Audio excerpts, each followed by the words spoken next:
easy go.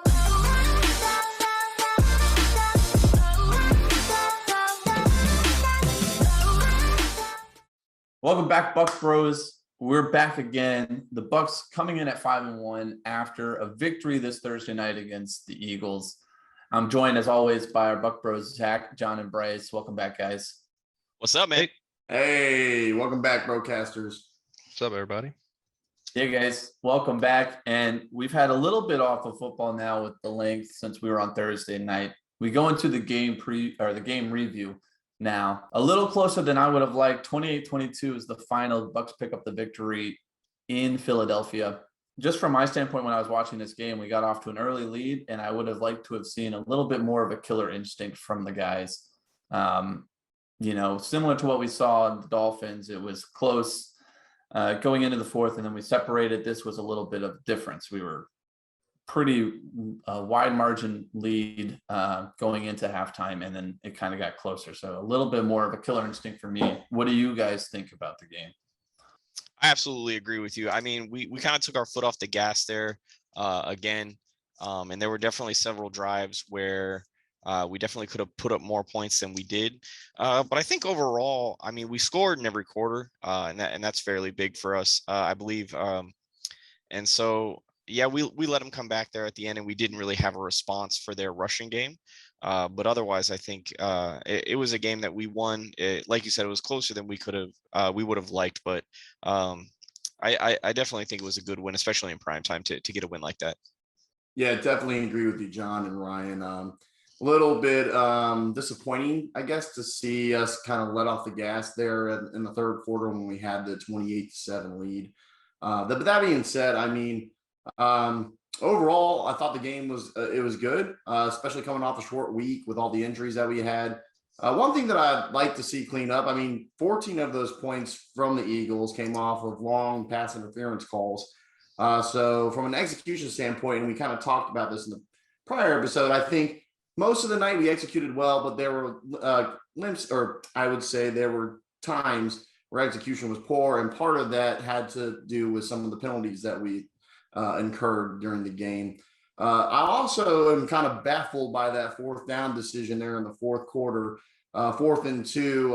Had we punt the ball and kind of made the Eagles go the length of the field, who knows if they make it a 6-point game.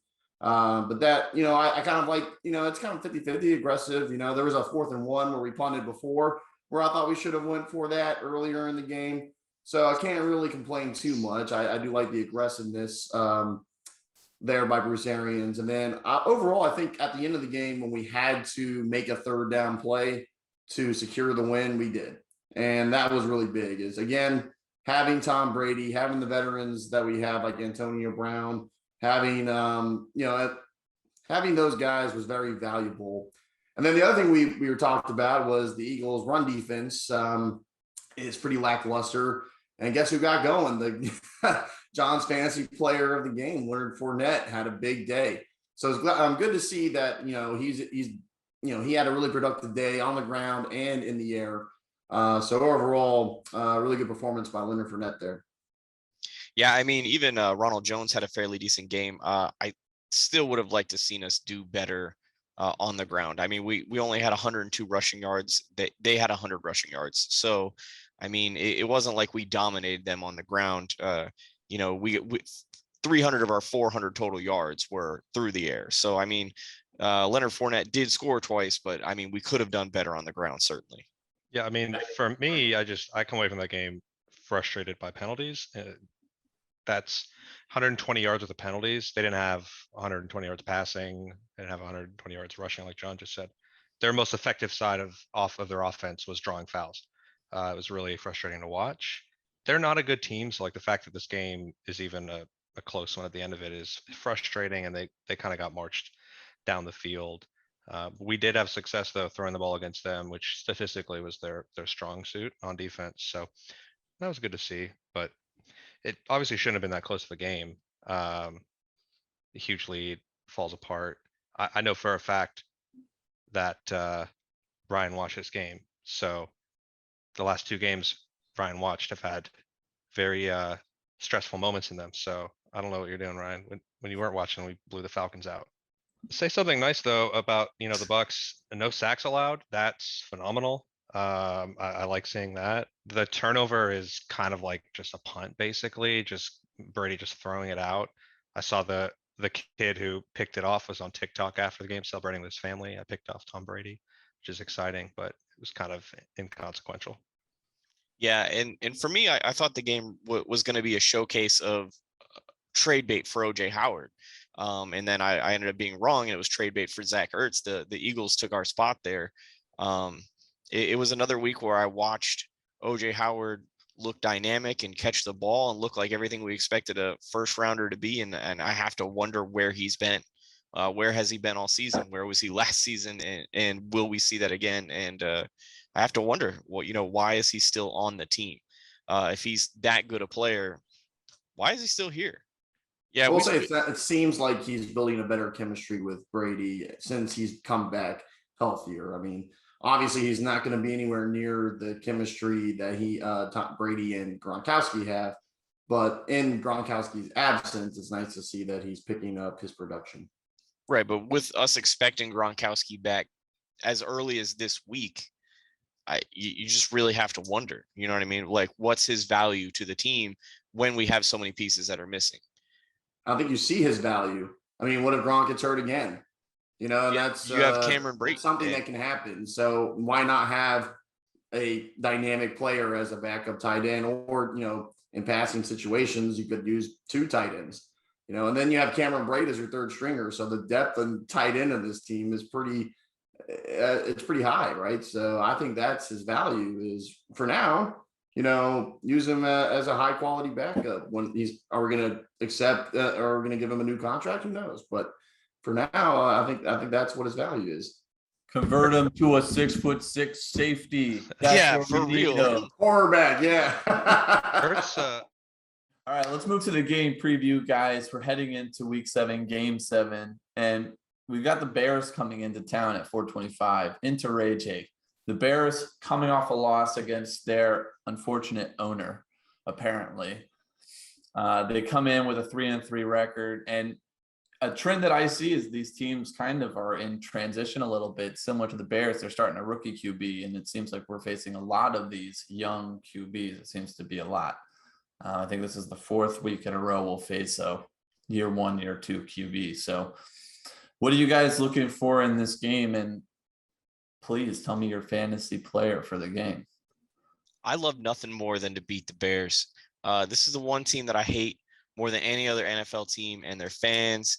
And I cannot wait for this game on Sunday. I'm going to get up early for this game. And you know what I mean? They're the first in a long string of teams with losing records, or I guess lack of winning records that we face this season outside of the Saints and the one Bills game. We don't face a team with a winning record to end the season right now. And so I'm really looking forward to this game. It could be an opportunity for us to get a dominant win before we go into the Saints game and right before the bye. And my fantasy player of the week this week is going to be Mike Evans. I expect him to have an explosive game. He's been looking good lately. And I really want to see him get out there and get some time to shine with the cannons firing. Yeah, John, I think we can all agree that I don't think any of us here are Bears fans. And as an old NFC Central rival coming into town, it'll bring back memories of the old Buccaneers and the creamsicle jerseys. I wish they'd bring those back. That'd be fun. We'll see going forward into 2022 if that happens. Chicago does have a really good defense. They have a top 10 defense. You have Khalil Mack to deal with. Zach kind of touched on in the Philly game, we didn't allow any sacks. Not sure that, that'll be a tough task to ask against a pretty strong Chicago pass rush. So we'll see how the offense handles that. I think the offense has been pretty good for most of the season, if not, elite. So I think, we'll see that continue going forward. And from the defensive side of the ball, yes, Ryan, another rookie quarterback coming into town. So it should be open season for our pass rush to get to him. He is elusive. He is a runner, but, I do think that he's going to make mistakes, and I think we should capitalize on those. So I'm with John. I think this should be a pretty solid, easy win, especially coming on a long week time to recover for some of our guys. So yeah, I'm looking forward to this game. And John, it's not that early. It's a 4:25 game. So as long as you're up by 1:25 your time, you'll be set to go. I'm ready to get up early for this game. And so if I can get up early and get started early, then I can be super ready for this game. Justin Fields, like you said, I mean, he averaged 7 yards a carry against the Packers. So, I mean, that is definitely something we're going to have to watch out for going into this game because it seems to be that mobile quarterbacks oftentimes get away with a lot in our defense. So that's something we're definitely going to have to watch out for. Yeah, the Bears, I mean, they've ran the ball against Green Bay, right? That's all they could really do. Green Bay is just not a good run defense. I don't think they're a good comp to ours, luckily, because they got kind of torn up. They have a third string running back going in Chicago, something Herbert. So if that guy is able to get like 100 on the ground and more in the air and get into the end zone against you, I mean, that's kind of unfortunate. I don't think we're going to have the same fate. I think their offense matches up really poorly for them against our defense. Fields he's got happy feet. You can see when he's playing, he doesn't look comfortable yet. Part of that's play calling. Nagy is a terrible play caller. He seems to be like hanging him out to dry, but they're going to try to run the ball. I don't think they'll be able to. There was only one drive really where the Eagles ran the ball well on us. Miles Sanders, he got it all in like one run too. But they don't have anyone to really take the top off on the receiver position. I mean, they have Allen Robinson, right? But it's a fall off from there for sure. So I think you just make him the focal point of the passing attack, focus on getting pressure on Justin Fields, and I think it'd be all right. I think Hurts is at least a little more savvy, but even Hurts looked terrible. There are some throws from Hurts that were just god awful. I expect it'll be very similar.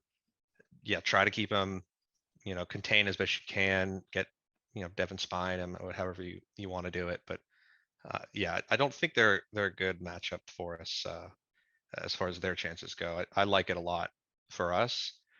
Defensively, yeah, I mean, Bryce, they're the Bears. So, I mean, they have Khalil Mack. So they're going to be a problem for sure.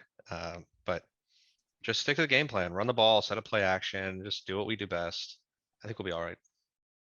Yeah, I mean, and their number one pass rusher just went on the COVID list, will not play this week against us. So that should give Brady plenty of time to get into a groove, especially early in the game. Two, to circle back to one, most hated team, John, most hated team. I hate the Bears.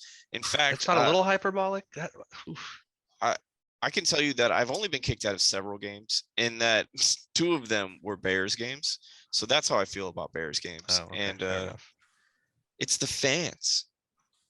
It's not a real city. You know what I mean? It's a huge city. What are we doing? Now we're just throwing shade at Chicago. It's a massive city. My only concern with this game is how many times I'm going to have to see this image with Brady doing this. It's going to happen over and over again. God forbid we go for it on a 4th down and I have to hear whoever's calling the game. I wonder if he knows what down it is. Like, I can't. Let's go back to the infamous moment that happened last year. Yeah, the infamous moment that did not derail us at all, and we won a Super Bowl. So but it'll come up. I will bet my pinky that I have to see at one point this. Yeah, it's going to happen at some point. It's going to frustrate me. I'll mute the TV. And speaking of 4, he's going to be holding up this amount when he throws for his 4th touchdown of the day. You can bank that as my fantasy player of the week, Tom Brady. I know it's a pretty solid, easy pick, but I think that's my pick. Well, I'm left with, there's just no one else to choose on this offense once you get rid of Mike and Brady, right? So, yeah, I mean, I'll keep going back to the well. I'll go to AB. I mean, he is kind of, Ryan, to take yours and see your hand waving. Yeah, he's really tough to handle, and I know they have a good secondary at positions. Eddie Jackson, right, is a monster, but I don't know how you contain AB when he can line up wherever your worst guy is, because the other 2 guys we have are all pro guys. Ryan, if you're looking for a guy to provide a spark and maybe get on the fantasy stat sheet this week, this will be Darden's first week starting. Also going to be returning kicks this week as we cut Jade Mickens. So, you know, there's always the potential there that he may get worked into some goal line stands as well, because not a lot of people know who he is. He's not going to get covered as much as, say, AB or Mike or somebody like that. That's true. That is true. That's some good information. But I think I'm going to circle back and go with more juice, please. Everybody needs more OJ. I'll look for Howard to continue his strong play from Philadelphia. I'll go with juice on this one. And in my mind, there's no way we lose this game unless Khalil Mack absolutely wrecks us. So number one priority, and really the only priority we need to worry about, guarding Khalil Mack and making sure Brady stays upright and has as much time as he needs. Hard task, easier said than done. But I think that's the only priority we need to go in with. I think across the board, we are a better team. So Chip on And every play. stay healthy. No more Yes. cornerbacks or safeties getting injured. I know the bye week's almost there. Just hang in there, boys. Stay healthy. Just a few more weeks until the bye week, and then we can come back out healthy and strong, and, you know, and only have to really face the Bills in the second half of the season. It's not really much else that we have to do. We've got, you know, the Jets who have a losing record. We've got the Panthers who have a losing record. We've got some gimmies coming up, and I'd like to get to them, especially considering how strong the NFC is right now. But those teams do not have easy schedules left. The Rams have to play the Cardinals. Cardinals still have to play the Packers. Like those teams have teams ahead of them, whereas the hardest part of our schedule is really just going to be that Bears game. yeah, we looked at Bills game. Bills game. That's what you mean. Yeah. We look to have one of the easier schedules for the top tier teams in the NFC. I'll move ahead to Bucs Bets, and I wanted to review, I don't think we've done this, but let me review what we did in the Parlay-a-Rama. I think we can consider this a massive success because we hit 2 out of 3.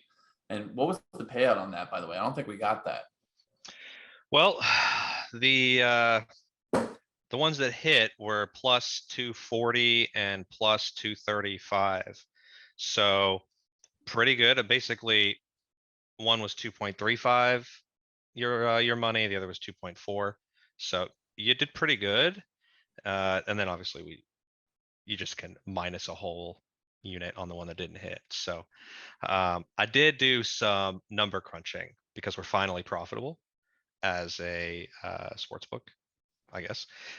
So it was a tough start, obviously. Back-to-back 1 and 2 cards is not great. At the end of that, we were down 2.15 units, so it's not really good. And but we've climbed all the way back. We're up 2.25 units. So whatever your unit is, if you're balling out and it's $1,000, congratulations, you're up 2.25 on flat betting 1,000.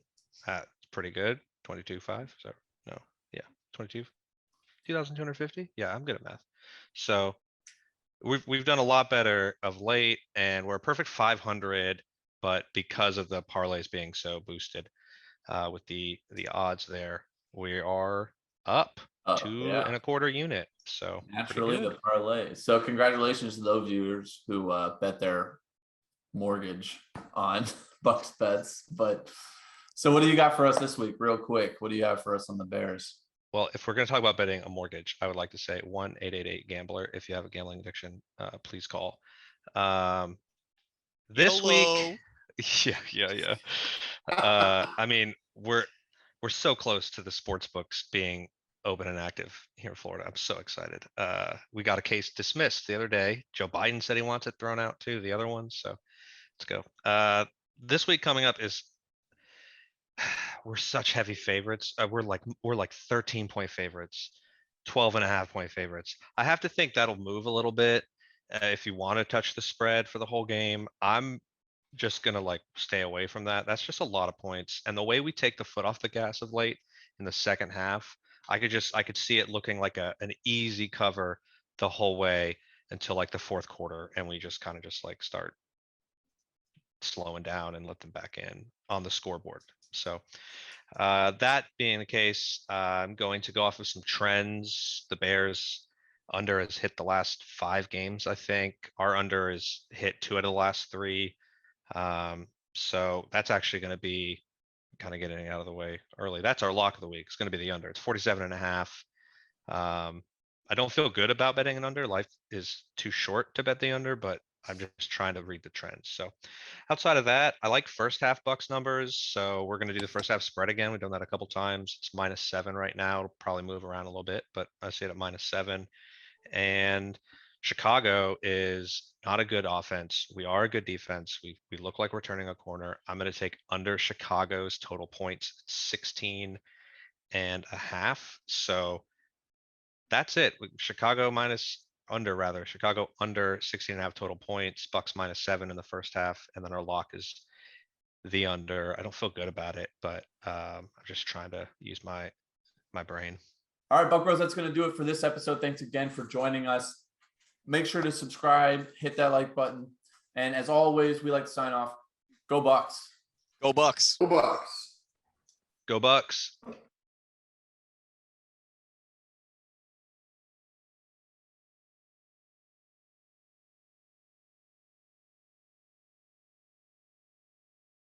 I expect Tom Brady to throw 4 touchdowns, I'm definitely not betting the under on that.